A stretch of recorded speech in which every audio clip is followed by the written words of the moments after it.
What's going on, ladies and gentlemen? Welcome back to a brand new video here on the channel, and today, ladies and gentlemen, it's another UFC fight card weekend. We are upon UFC 314, rather, almost at 313. We're heading to South Beach, Miami, Florida. Hey, we love me some South Beach, aight? Oh yeah, no. Miami's so sick. It's gonna be so sick to be back in Miami. I hope we can make this like an annual April tradition or like spring tradition at least, because I love these Miami cards, man. They always go hard. They always go hard. But anyway, it's UFC 314 this weekend. It is Alexander the Great Volkanovski coming for the vacant featherweight title, vacated by Ilia Topuria, against Diego Lopes, a young up-and-coming Mexican-Brazilian superstar. And I think this has got great fight written all over it. This has got a great night of fights written all over it. And let's talk UFC 314. Why can't I get the name of the card right? Jesus. First up is Nikita Krylov. He will be fighting Dominic Reyes in a light heavyweight bout.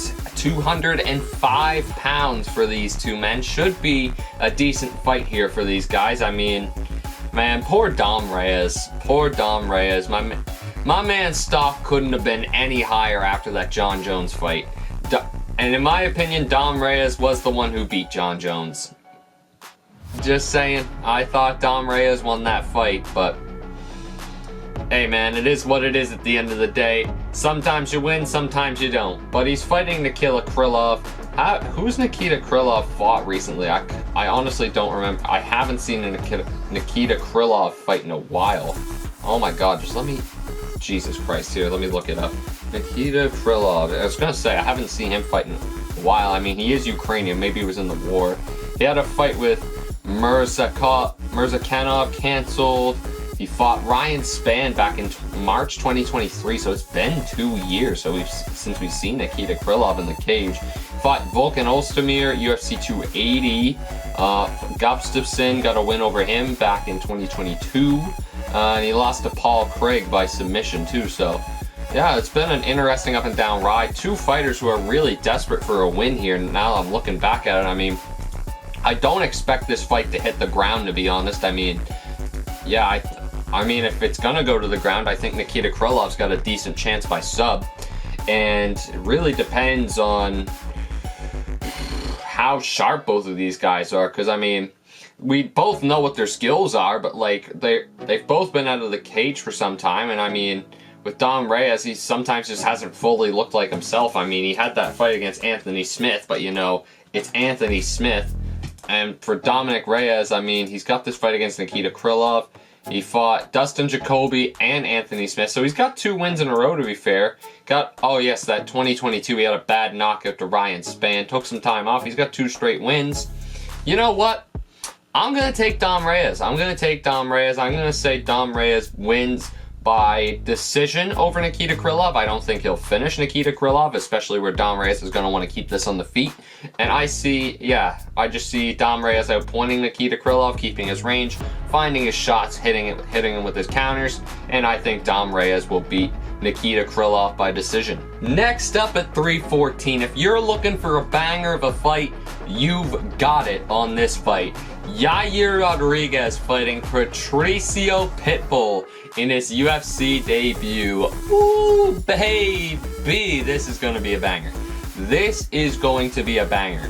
And yeah, it's going to be really, really intriguing to see how Pitbull does in the UFC. This is something that people have wanted for ages now. And I mean, now that we're finally getting it, I think we're in for a good show. I really do think so. And I mean, fighting Yair Rodriguez too, I think that's a really strong fight for starting off. I mean, it's definitely a winnable fight. I can see this fight going either way. Honestly, I can see Patricio Pitbull rocking Yair Rodriguez a few times. Pitbull's got some power in those hands, man. And I mean, Yair, I think he matches up well with fighters like Pitbull, fighters that he can keep from out of range, use his kicks, use his length, his reach. You know, I think this is the kind of fighter Yair does well against.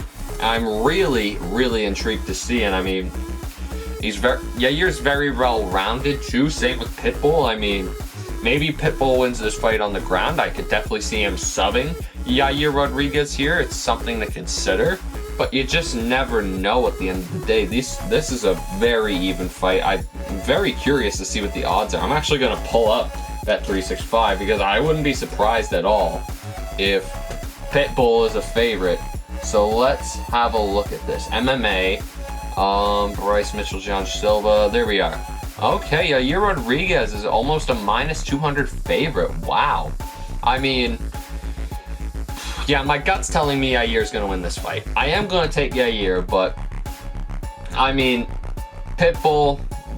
If you're Patricio Pitbull, I'm coming for his head. I'm coming to make a statement. Yeah, probably your only shot at being in the UFC. You've had so many great fights in Bellator over the years. Like, go for broke. If I'm Patricio Pitbull, I'm going for broke. But anyway, I'm taking Yair Rodriguez. I just think he's going to be a little too much for Pitbull. Bad stylistic matchup on his debut. I say Yair Rodriguez. I say he might get him out of there in the 3rd round. I'll say 3rd round TKO for Yair. My God, am I ever curious to see how this one plays out. Bryce Thug Nasty Mitchell fights the psychopath himself, John Silva. Am I ever interested to see how this fight goes? Am I ever interested? Man, when they faced off, that did not look like that much of a height difference. There's no way John Silva is 5'7". Surely he's got to be higher than that. She's at least 5'8". Like, come on. UFC's doing him dirty there, in my opinion. But, oh man, we know the trash talk between these two. Even with the language barrier, you get the vibe of this fight. And I mean, yeah, obviously Bryce Mitchell said some things that I'm not going to repeat or try to even talk about on this channel. And yeah, no, how do I veer away from this subject as fast as possible? But, oh my God. Anyway, yeah, I think that's part of the reason why he ended up in this position. They're definitely not going to bump him up after saying some of the things that he said. But it'll be an interesting fight. I mean, John Silva's going to be the one to keep it on the feet, in my opinion. Bryce Mitchell's definitely going to be looking to get this fight on the ground. Maybe Bryce Mitchell becomes the first ever UFC fighter to win by 2 twisters. You never know. And I mean, I know one thing for sure is the crowd is not on Thug Nasty's side, especially after everything that's transpired in the last couple months. I don't think a lot of people are going to be on the side of Thug Nasty. And John Silva, he's got a lot of momentum behind him. He's all over my Instagram nowadays, it feels like. This guy is an absolute animal who's got some psychopathic genes. And I am going to say that John Silva...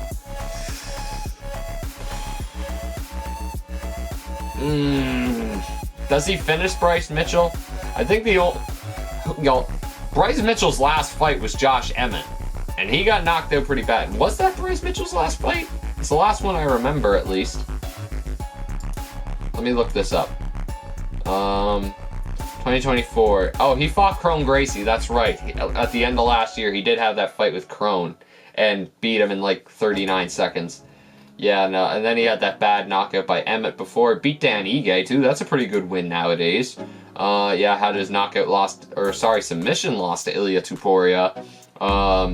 Edson Barboza. He was supposed to fight Evloev too. I don't know what happened there, but yeah, it's been a minute since we've seen Thug Nasty in the cage before his win against Crone Gracie, and I mean, Crone Gracie wasn't really much of a fight for him, but I'm gonna say John Silva wins this fight. This guy is just way too much of a psychopath. You're gonna have to kill this man to beat him. It's absolutely ridiculous. What I would love to get to see how that man's brain works, because like, holy God, there's a few screws loose in that man's brain, like, oh my God. But I'm gonna say John Silva wins this fight by 3rd round stoppage. Yeah, I think this fight will go to the 3rd round and John Silva gets the stoppage.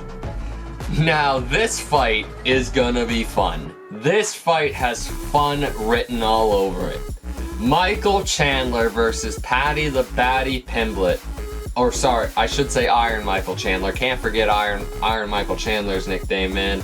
But this fight just has fun written all over it.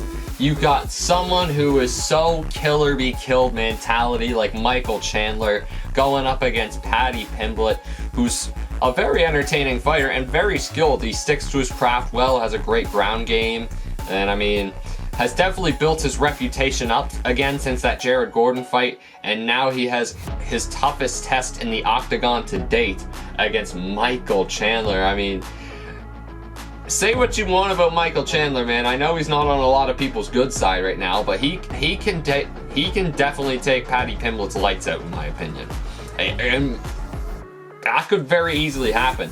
I think Chandler's got a better gas tank than Chandler's got a better gas tank than Paddy Pimblett. So I honestly believe if this fight goes later, Paddy Pimblett better look out, because Paddy Pimblett hasn't been in a championship UFC setting yet, and this is a 5-round fight. Now I think that benefits Michael Chandler to a very, very good extent. And yeah, these guys look very evenly matched. I mean, Chandler has more losses, but fairly similar records. Paddy the Baddy 22-3, Chandler 23-9. Honestly, it's a fairly even fight. But honestly, just thinking about it on paper, the later this fight goes, I think the better it gets for Chandler.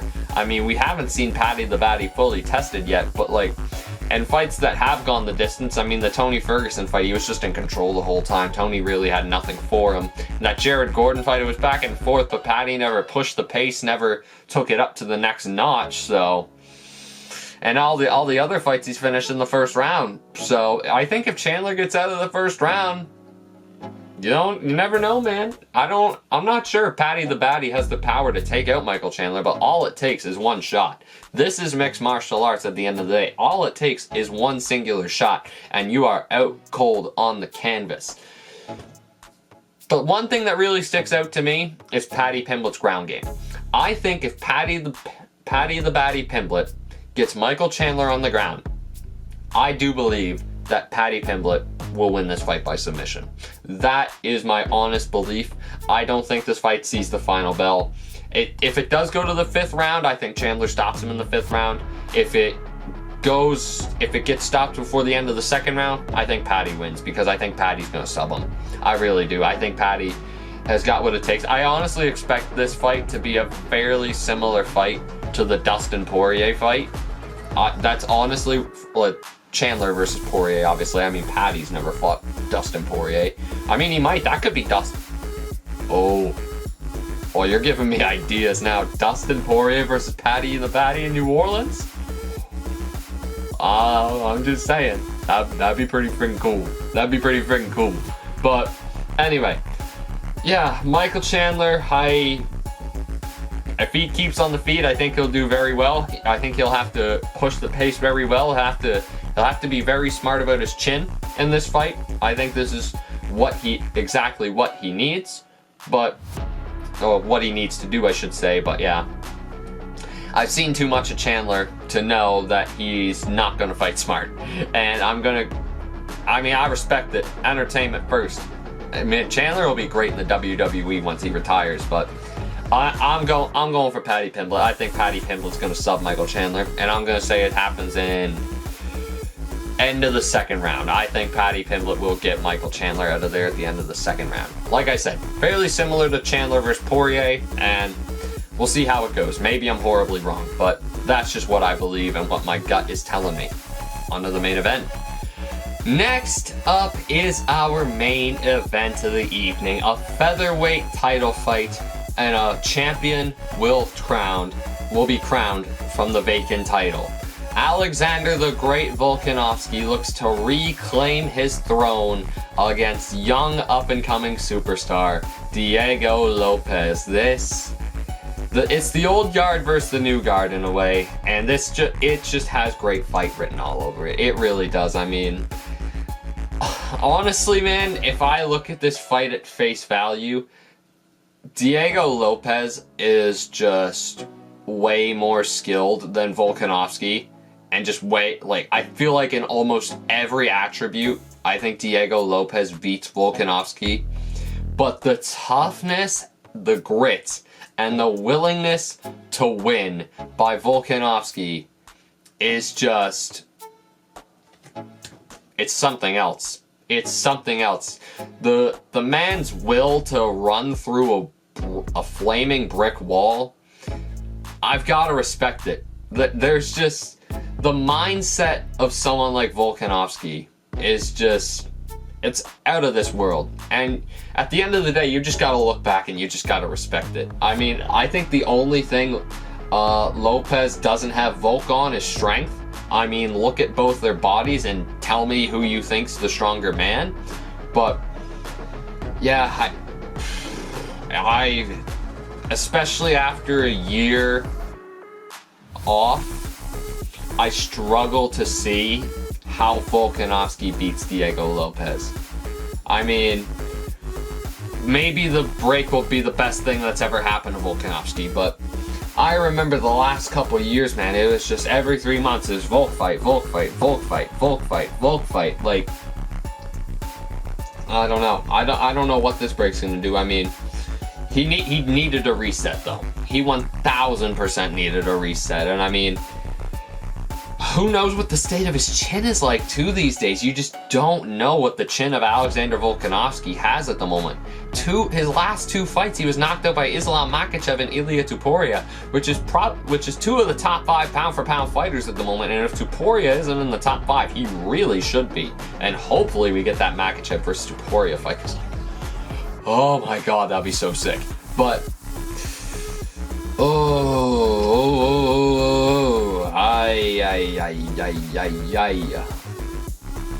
it's a tough one to call this one, but I want to say Volkanovski wins this fight.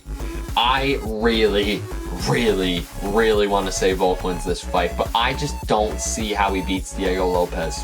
I just don't. I honestly don't. The only way Volk wins this fight is if he takes Diego into the deepest waters he's ever been before and he can't swim. That is the only way I see Diego Lopes losing to Volkanovski. I mean, maybe Volkanovski just chucks an overhand bomb and it sends Diego flat on his face. Could happen. It could happen, but I mean, this is also what we said about the first Islam Makhachev fight, and you could... honestly, I think Volk beat Islam in the first fight. I think so. I mean, I tend to lean on the